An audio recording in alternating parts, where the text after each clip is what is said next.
All right. Well, welcome to those of you who are here and joined us this morning. I think I know most everyone that's out there as participants. My name is Dee Durham. I'm the chair of Plastic Free Delaware, and you may be wondering what the connection is here, but Mercy and I were food impacts to Plastic Free Delaware, but we actually do um, a bit in this realm where we try to reduce food waste and the impact of food scraps going to the landfill, and also just kind of anything related to climate change. We also have programs in schools like Plastic Free Lunch Day, where we're trying to reduce waste in the schools. So I think, in my mind anyway, this all ties together. And Mercy and I were talking about our youth summit, yes, which is coming up in February, and we always have I'll put a link in the chat, but we always have it.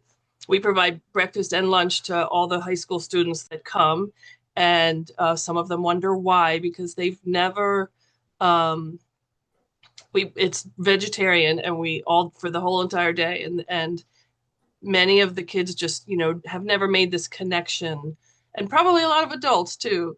What is the connection between climate change and environmental impact to what we're eating or not eating, the choices we make? So anyway, I'm pleased to welcome Mercy Mize here today from Farm Sanctuary, and she can tell you all about what Farm Sanctuary does and where it's located. And they have been a part of our youth summit in the past.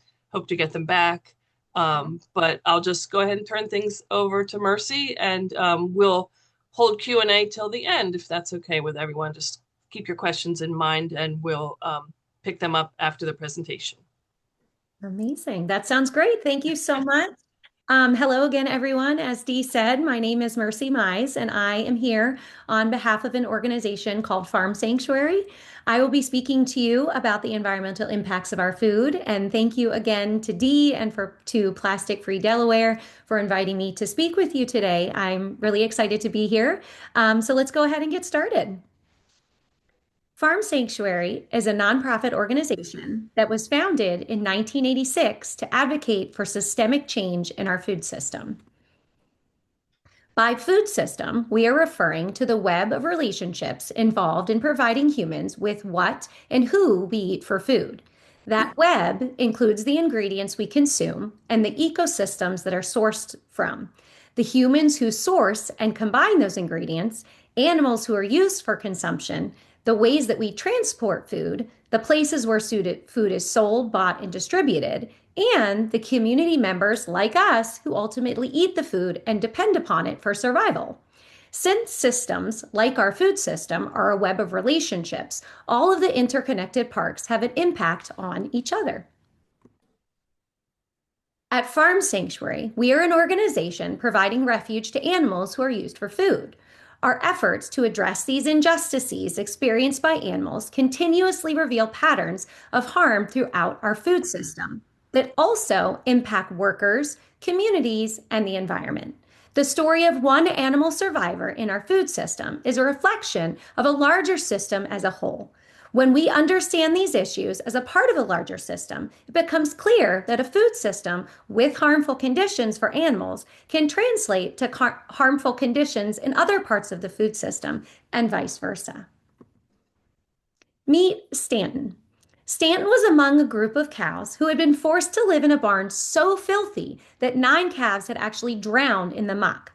When Stanton was found, he was resting his head upon another calf who had tragically passed away before help had arrived. In the next slide, I'm going to show you, you will see Stanton at this farm. So in this photograph, Stanton is located in the bottom right corner. Thankfully, an animal protection group removed Stanton and the other cows from this scene, transporting some of them to Farm Sanctuary. We had planned to place Stanton in an adoptive home through our Farm Sanctuary's Farm Animal Adoption Network, but Stanton made it clear to us that he was already home. Jackie, an adult cow at our Watkinsland Sanctuary, took an especially strong liking to Stanton and adopted him.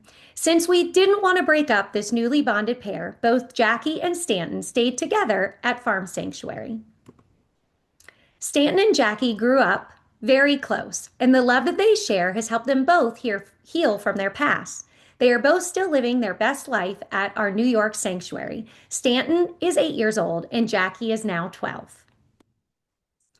Farm Sanctuary has two locations. The New York Sanctuary in Watkins Glen is situated on the ancestral land of the Seneca people, part of the Haudenosaunee Confederacy. And the Acton, California Sanctuary near Los Angeles is situated on the ancestral land of the Kisavitum, who are citizens of the Fernandino Titavitam Band of Mission Indians. At Farm Sanctuary, we recognize that the United States is a settler colonial nation built by pushing Native peoples from their land. Therefore, we are intentional about highlighting that this land is colonially referred to as the United States, and we hope to support greater recognition of Indigenous presence, sovereignty, and rights as we work collectively to foster a more just and compassionate food system and world. The majority of the animals who live at Farm Sanctuary, like Stanton and Jackie, have come from farms that raise animals for food. Most animals raised for meat, dairy, or eggs in this country spend their lives on large-scale factory farms with thousands of other animals. This means that most are kept indoors and packed into cages, pens, or warehouses as tightly as possible in order to maximize profits. Here is a glimpse into what life is like for pigs, cows, and chickens in factory farms. Imagine for a moment that you are the pig, the cow, or the chicken in this photo. How do you think you might feel in this situation? Do these animals look like they are happy and safe and able to exhibit their natural behaviors? Many people are concerned about the earth. Actions, like the protest pictured here, are taking place all over the world. These individuals are protesting against global climate change, also known as global warming or the climate crisis. Climate change is the change in the Earth's climate over or weather patterns over time. The Earth's climate naturally changes over time, but humans are causing changes to the global climate that have dangerous consequences for all of us. So, why is climate change happening? Well, first, let's talk about global warming. The gases in the Earth's atmosphere, known as greenhouse gases, trap heat from the sun. Greenhouse gases, like carbon dioxide and methane, help to keep the planet warm and habitable. Greenhouse gases are like a blanket surrounding the planet, keeping us warm and comfortable. But if there are too many greenhouse gases, it's like that blanket is becoming too thick, resulting in the planet overheating. That's what's happening right now. This is called global warming. Global warming is the increase in the Earth's average surface temperature due to rising levels of greenhouse gases. So, where do greenhouse gases come from? This pie chart shows where greenhouse gases are coming from around the world. As you can see here, agriculture and land use is the second largest source of greenhouse gas emissions, but it's a source that is rarely talked about, and it will be the focus of our discussion today. Animal agriculture, in particular, creates most of the greenhouse gas emissions in the farming and agriculture categories. How does animal farming create greenhouse gases? Let's go ahead and break it down. One way is that humans farm several species that are ruminant animals. Ruminant animals have microbes, which are tiny bacteria in their stomachs that help digest their food. During digestion, some of these microbes release methane, a greenhouse gas that is 20 times as warming as carbon dioxide. So when these ruminant animals burp, they actually burp methane. Cows, sheep, and goats are all ruminant animals. And as you might recall, most animals raised for food in this country are kept in crowded conditions in order to increase output. For example, 33 million cows are raised and slaughtered for beef every year in the United States. That's 33 million cows burping methane every year. The problem isn't the animals themselves. The problem is the number of animals being raised and slaughtered and the conditions that they occur to make this number possible.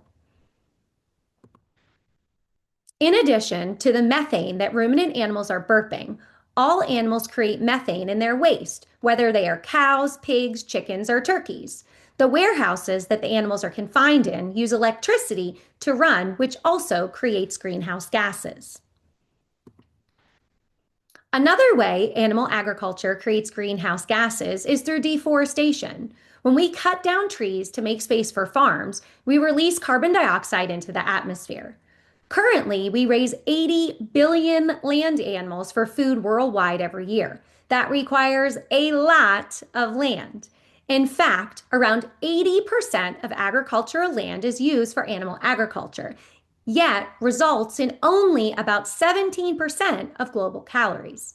It is very inefficient to use all of this land to raise animals and grow feed for them and then kill the animals to eat. If the world adopted a plant-based diet, the amount of land needed for agriculture would go from 4 billion hectares to only about 1 billion. And, of course, transporting animals used for food from farms to slaughterhouses, which can be across country and worldwide, creates greenhouse gases too. In total, animal agriculture is responsible for 14.5% worldwide greenhouse gas emissions. This is a low end estimate, meaning that the percentage could be, and most likely is, a lot higher. Hotter temperatures from global climate change warm the oceans, which melts the Arctic ice and raises sea levels. If sea levels waters continue to rise, we could see coastal cities go underwater. This will cause large numbers of humans to move inland, further crowding human populations and increasing the likelihood of diseases spread. Another effect of climate change is by biodiversity loss, which is when plant and animal species become extinct.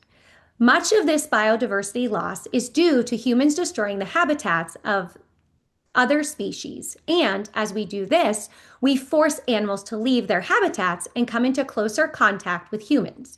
This too can result in an increased likelihood of diseases spread, as many diseases that have harmed animals, like HIV and swine flu, have originated in animals and then jumped to humans.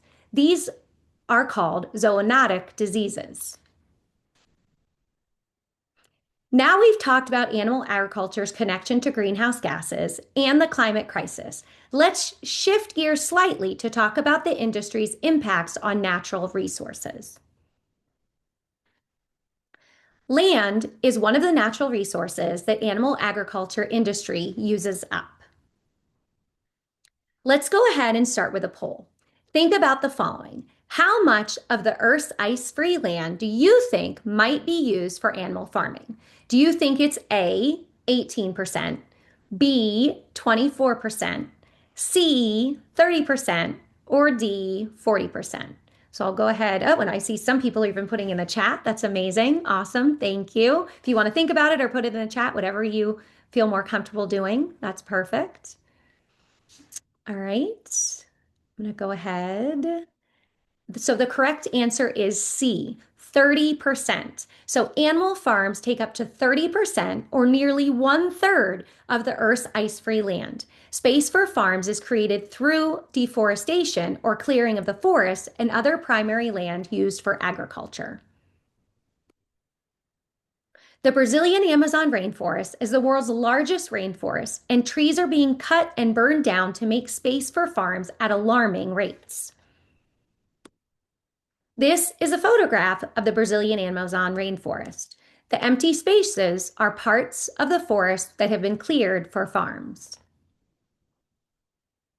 Let's go ahead and do another poll. How much of the deforestation in the Brazilian Amazon rainforest do you think might be a result of animal agriculture? Do you think it's A, 80%, B, 50%, C, 40%, or D, 20%? Again, if you want to put your ideas in the chat or if you just want to think about it, I'll give a few more seconds.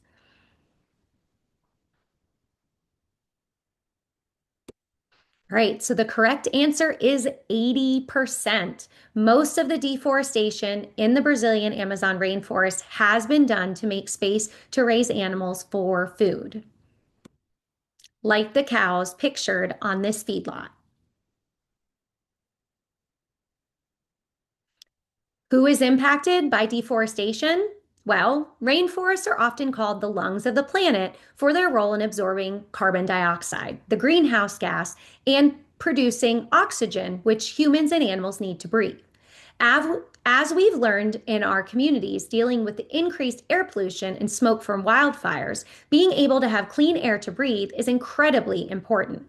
Deforestation puts our ability to keep our air clean at risk.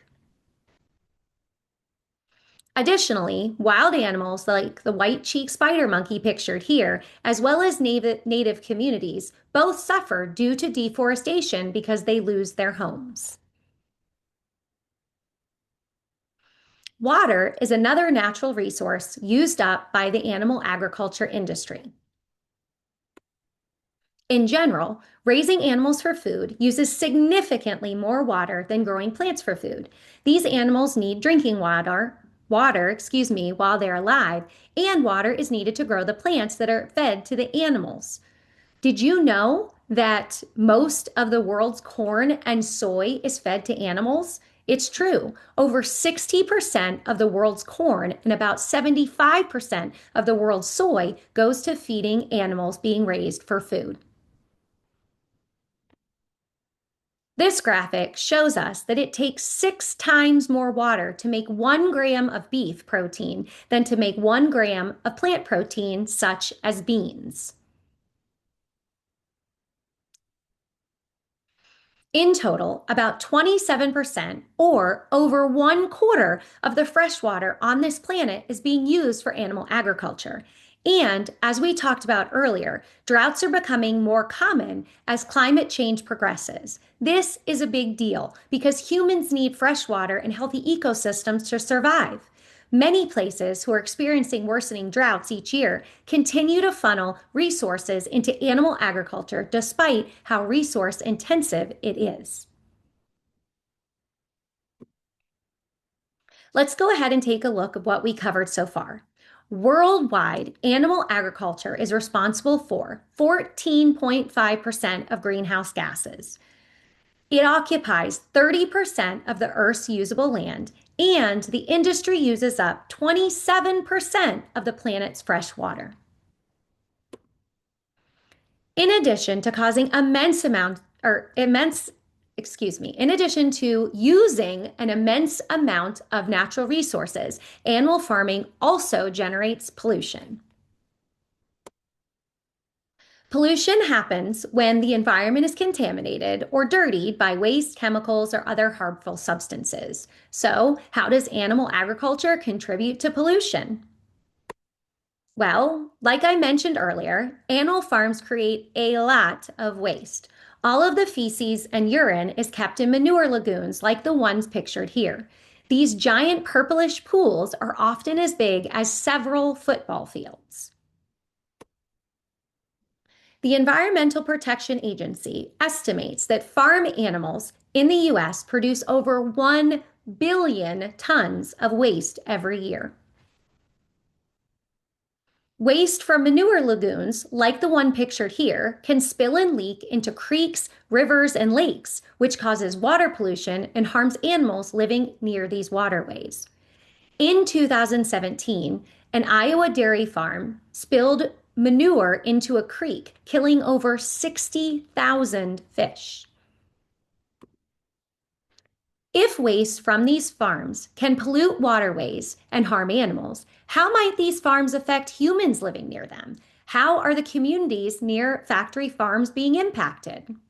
Well, people who live in communities near factory farms are negatively impacted in a variety of ways, including they contaminated drinking water, they have difficulty selling their homes, there's a constant unpleasant smell and overall decreased quality of life due to the fact that they have to spend most of their time indoors with their windows closed. They also have an increase in health issues, including respiratory issues, certain types of cancers, and even a higher mortality rate. Many factory farms are located near low-income communities with populations who don't have the money or the resources to relocate, which leaves them particularly vulnerable to health impacts of pollution. It's clear that the food system is failing to protect humans, animals, and the planet. You might be asking, how can we be a part of a positive change? Well, there are many ways that we can shift our behavior to help create a more just, compassionate, and sustainable food system. One action that millions of people are choosing is to reduce or eliminate the consumption of animal products. As we discussed, animal agriculture is causing significant harm to humans and animals, as well as contributing to environmental harm like global warming, pollution, and resource depletion. When we eliminate or consume fewer animal products, we contribute less to an industry that is causing so much harm. Our food choices, when we have the freedom to make them, truly matter. Whether it's making changes for one meal of the day, one day of the week, or every day, choosing plant-based foods produced through sustainable and fair labor practices when possible can support meaningful change for animals, humans, and the planet. Maybe some of you are already trying meatless Mondays, or maybe you try to incorporate more plant-based foods into your meals, or maybe some of you already are vegetarian or vegan, or you know someone who is. I encourage you to check out Farm Sanctuary's handy guide to a plant-based diet to find healthy eating tips and to explore a variety of resources and recipes on vegan eating. You can find this guide on the slide on this link. Not only are plant-based foods delicious, but they also help reduce greenhouse gas emissions. How does eating plant-based foods lower greenhouse gas emissions? Well, in general, foods made from plants have a much smaller carbon footprint than smaller impact on the environment than foods made from animals because they require fewer resources to produce.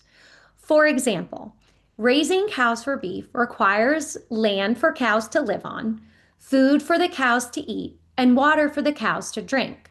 Cows are fed plants, and growing plants for cows to eat requires even more land and water. Cows are consuming these resources for 1.5 to 2 years before they are being transported long distances from farms to slaughterhouses. Then there is the process of preparing the cow's body for transport, once again to be sold in grocery stores and restaurants. As we discussed earlier, much of this process creates greenhouse gas emissions. Cows' digestive systems and their waste, deforestation for land use, manufacturing of pesticides and fertilizers for feed crops, and the fuel and electricity used for buildings and transportation. Well, what about growing plants for food? Plants grown for food that are to directly feed humans as opposed to feed animals who are raised for food would only require the land, water, and sometimes pesticides and fertilizers to grow the plants themselves. In general, there is significantly less processing and transportation required of plant-based foods, many of which are ready to eat upon harvest. Greenhouse gas emissions are created, but generally speaking, the carbon footprint and environmental impact is much less. Here is a graph illustrating this concept. You can see that beef, cheese, and pork and poultry have a larger carbon footprint than rice, apples, and potatoes. Therefore, the plant-based agriculture is one step toward reducing how much our food system contributes to the global climate crisis and thus a just food system. In this way, growing plants for food causes much less harm to humans, animals, and the planet. Now, it's important to remember that while plant-based agriculture is critical to helping the planet and lessening the impacts of climate change, it's also important to remember that plant-based agriculture can cause environmental harm and harm to humans too. For example, farm workers in plant-based agriculture experience respiratory issues and an increase of certain cancers from being exposed to certain pesticides. So it's important that when we seek out plant-based foods, we have sustainability and fair labor practices in mind. There's an organization called the Coalition of Immokalee Workers that has been advocating for farm worker rights since 1993. I encourage you to familiarize yourselves with the coalition and their Fair Food Program, which is a groundbreaking partnership between farm workers, farmers, and major food brands to only sell produce from farms where workers are treated fairly, meaning workers earn fair wages and they have safe working conditions.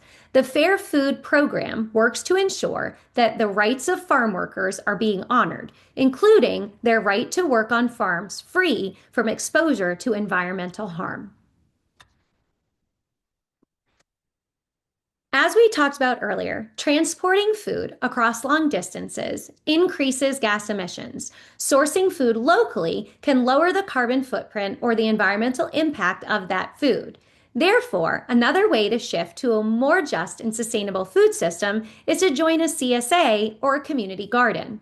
A CSA is where local farmers offer shares to the public. So, by purchasing a share, you have stake in the food being grown. This is an excellent way to support local farmers, to know where your food is coming from, and to know that the farm workers who are being paid, they are being paid and treated fairly, and to ensure that your food doesn't have to travel too far. Similarly, local community gardens minimize transportation and are wonderful spaces where you can volunteer to help grow produce for your community and then harvest some for yourself and your family. There are many meaningful ways that we can all contribute to a more just, sustainable, and compassionate food system. On behalf of all of us at Farm Sanctuary, I would like to thank you for inviting me to speak with you today. I encourage you to check out Farm Sanctuary's live cams at explore.org/farm sanctuary so you can see what the animal residents are up to at Sanctuary. If you have any additional questions, please feel free to email me at education@farmsanctuary.org. I look forward to hearing from you. And I think now, if this works, Dee, I'll go ahead and stop sharing my screen. And then if anyone has questions, I will do my best to answer them. I know that, the environmental impacts on caused by our food system, has a lot of different aspects. And certainly, I know people spend their lives researching it, and I can't say that I'm the ultimate expert, but I would do my best to try to answer questions if you have them. Terrific. Thank you so much, Marcy. That was really eye-opening and interesting. So thanks for sharing all that with us, your work there at the sanctuary. Does anyone have any questions? I think we're maybe a small enough group. You can unmute, raise your hand if you want, or just unmute and we'll try to get all your questions answered. I'm sure there's some out there. Come on, you guys. Hey, Mercy, I have a question for you. There you Hi, go. yeah. Thanks, John. Hey, yeah. So, what are we seeing from world leaders amongst this topic, right? Because it's not easy to convince somebody. I just know from my personal life, as coming from somebody who already is plant-based, to convince other people, right, to start joining and to start adapting this diet. And I really think a lot of this is going to rely on our world leader coming together to kind of have a universal consensus on how we can sustainably feed the planet while taking care of the environment. So I know that the US just released a new kind of dietary pyramid guideline. Yeah. So, which I don't really think helps a whole lot for this topic, but I'm just curious what you're seeing, or if there are any world leaders who, are kind of pushing this or moving in this direction. Yeah, no, absolutely. I think it's a really important question, and I certainly, do think at in the current, system in the current administration, there are, some challenges certainly, and I do think it is an important topic to discuss, and I think it's something that is difficult because I know a lot of people are not following, the plant-based, but I think it's important to get out the effects that in the effects that it's having on the environment as well as humans as well as animals. And so I do think it's really important discussion to talk about. Personally, I don't know off the top of my head like certain leaders that are currently supporting. I do know there are a few different leaders that are kind of supporting and helping to make this movement continue to proceed. I could certainly do some more research on that for you, John, and get back to you. I know we have experts at Farm Sanctuary that could give you more information on that, but I definitely think it's, especially with today's current administration and the changes that are happening, I think it is really important and something that needs to be spread and be shared with everyone. So yeah, hopefully that gives you a little bit of feedback. If you're more interested, I'd be happy to do some more research and reach out to some of the experts in at Farm Sanctuary that could give you some more information about that.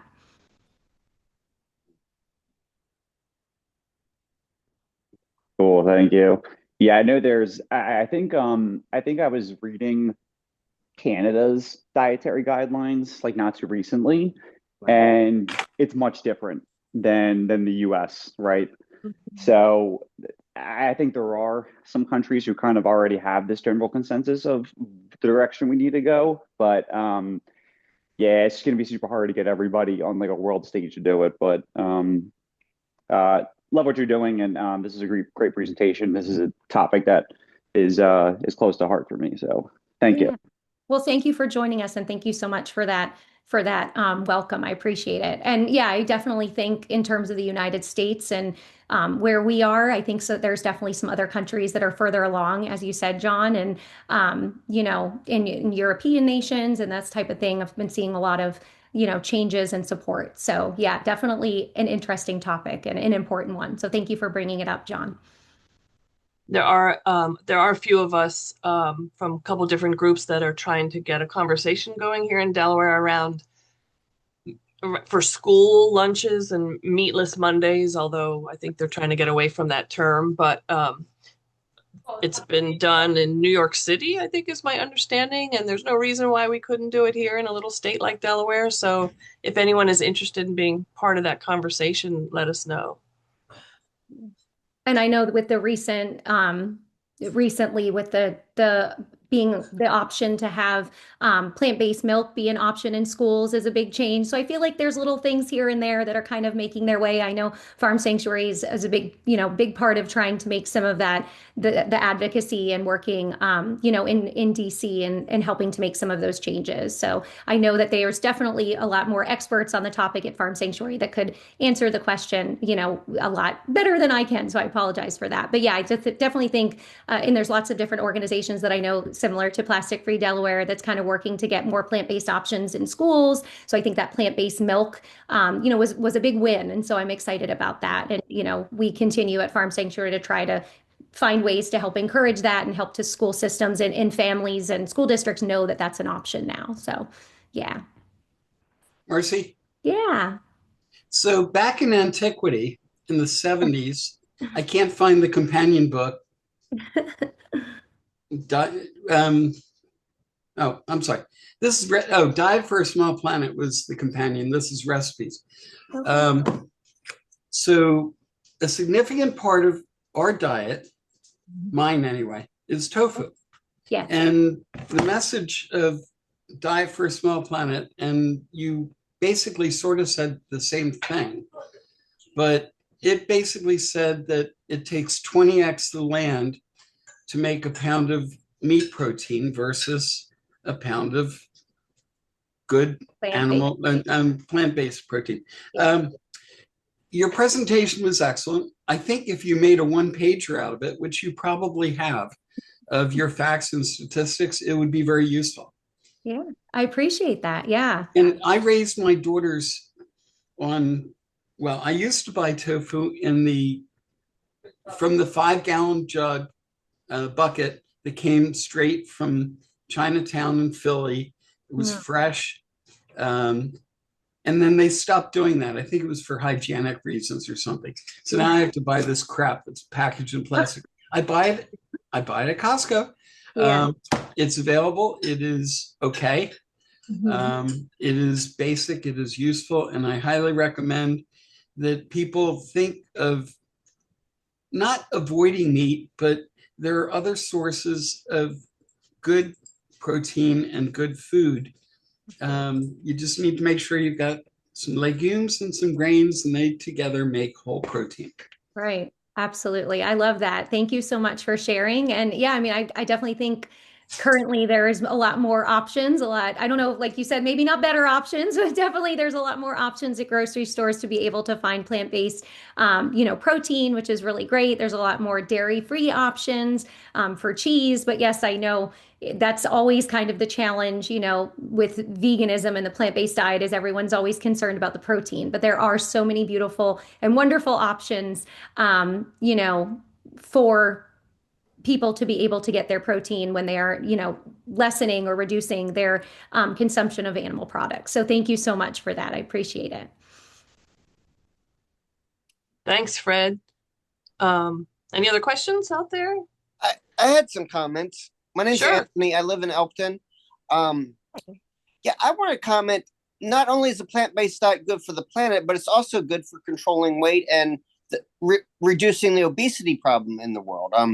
By the time I was about 23, 24, I realized I had two choices: either eat plenty of fresh fruits, plenty of fresh fruits and vegetables, or be fat. And I chose to eat plenty of fruits and vegetables. So, Yeah. and I'm a member of New York Natural Foods. I've been shopping there since 1991. Awesome. No, thank you so much for that, Anthony. That's a really good point. Absolutely. There's definitely lots of health benefits as well to eating that have been proven, and studies have proven to the plant-based diet in terms of, health and for heart health and longevity. And, there's lots of different benefits Yeah. for Yeah, that. I'm a flexitarian. Do you know what that means? Um, I I think so, yeah. I eat mainly a plant-based diet, but I do eat like fish and beef and chicken and turkey, Right. not all that, a few times a week. So like Yeah. quite often my breakfast is vegan. Like if I have some oranges or waffles, um, salads, fruits and vegetables. I eat spinach like by the handful, right out of the bag, handfuls of spinach and nuts and stuff. But when I go to a restaurant, I'll have some fish or some beef or chicken or something. But I do believe that the plant based diet is very good for your health and also the health of the planet. So Right. it was an excellent presentation. Thank you. Aw, thank you so much, Anthony. I appreciate that. Thanks, Uh, Anthony. John put the link in the chat for Plant Powered Delaware, which is a partner of ours, and you can get lots more information from their website about what's going on in Delaware on the health issues, as well as I think the health issues are their focus, but as Mercy shared with us today, obviously there's also an environmental benefit. So, Yeah. Stephen, you've got your hand up. Jump in. Hi, hi, Mercy. Thank you very much. Very informative webinar. Thank you. My question to you is, what does farm sanctuaries, what do, from your standpoint, working at farm sanctuary, what is the major impediment to adopting a more plant-based diet in the U.S. and in greater part of the world? Is it cultural? Is it business, or what do you believe is the major impediment? Yeah, I mean, I think that's a great question. I think at Farm Sanctuary, we really kind of focus on all of the different issues that arise from animal agriculture and within our food system. So, as I said, tying in, obviously we are an advocacy, education, and rescue. So we rescue animals. So we start with kind of the, compassion for animals and how animals are being treated. We also talk about, as I said, with the environment, which is really important.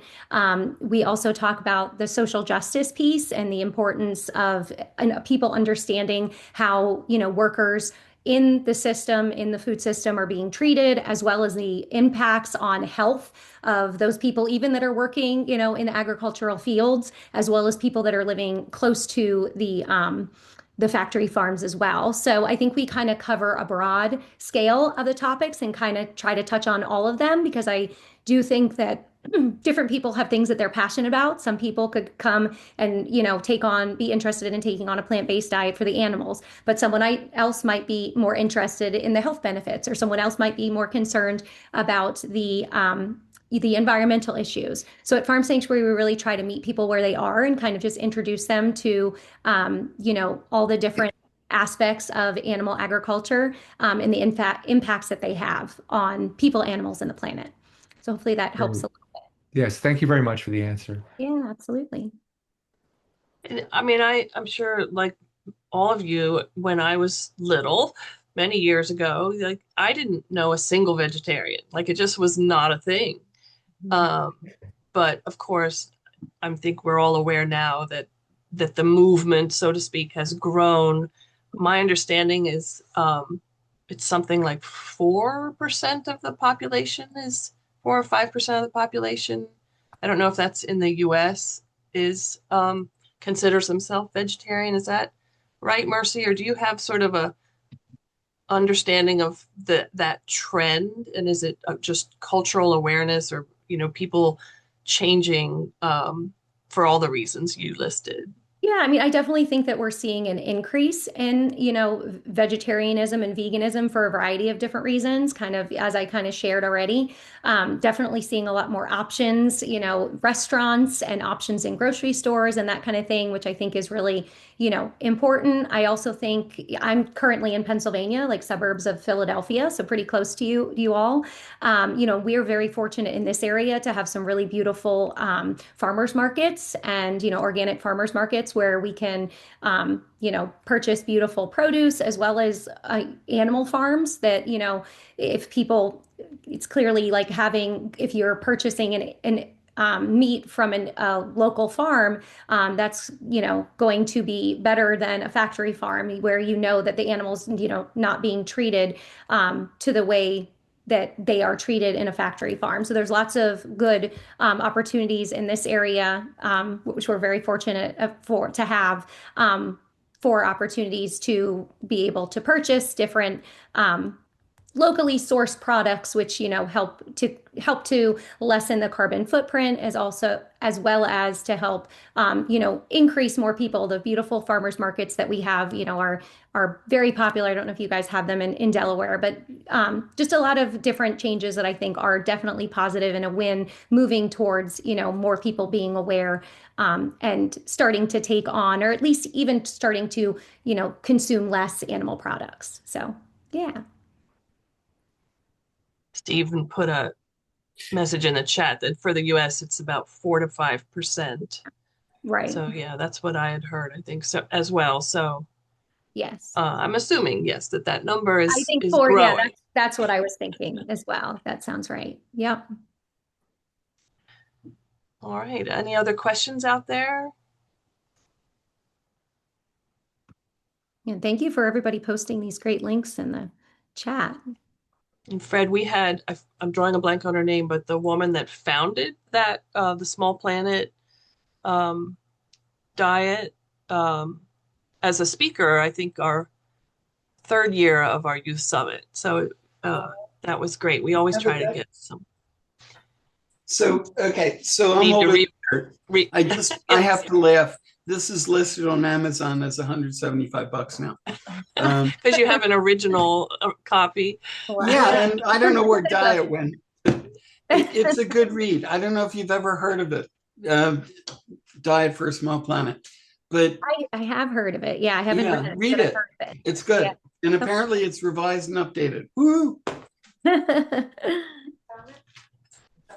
Good. Gail Any other wants to questions? make a comment. She asked me permission. I'd like to make a different comment. One of the questions was how you reduce people from eating meat. If you look at countries as they become more affluent, they eat more meat. So it's a status symbol, like in China. It's the Chivas Regal effect. Which was plant-based for years and years because they couldn't afford meat. They're now eating a lot more meat. So Woohoo! Look at me. I we're can going the wrong way. deforest and make more CO2 and woohoo.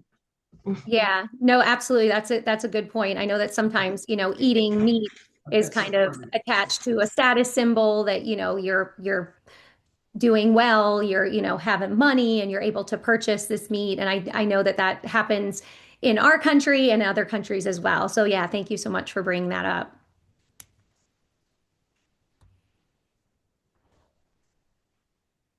All right, any other questions out there? It's been a good discussion. Great links in the chat if you want to save the chat. Everyone, you get all those links. And we did record this. I don't know, Mercy's going to let us know if we can post it live on, not live, but publicly on our YouTube channel, as many of our webinars are. If not, we'll have it privately recorded. If anyone wants a copy, we can send you the link. Maybe that's okay. So anyway, you'll let us know. Mercy D, thank you. Yeah, thank you for your input. Yeah, You have thank good you, souls. Thank you all for joining and for your great questions. And if you have any other questions, please don't hesitate to reach out to me at Farm Sanctuary, education@farmsanctuary.org. I'd love to hear from you and, answer some more questions and delve a little bit deeper into some other questions that you guys may have. So thank you all so much for having me. Thank you so much for being here. Where are you in PA, Mercy? Oh, I'm sorry. I'm Chester County. I'm Downingtown. Okay, yeah, not far at all. Yeah, not far at all And from Plant Power Delaware might want to have you down. I love it. That would be amazing. I would love to join you. Absolutely. Maybe in person sometime. Yeah, you're not far at all. Close. Yeah, that's amazing. Thank you.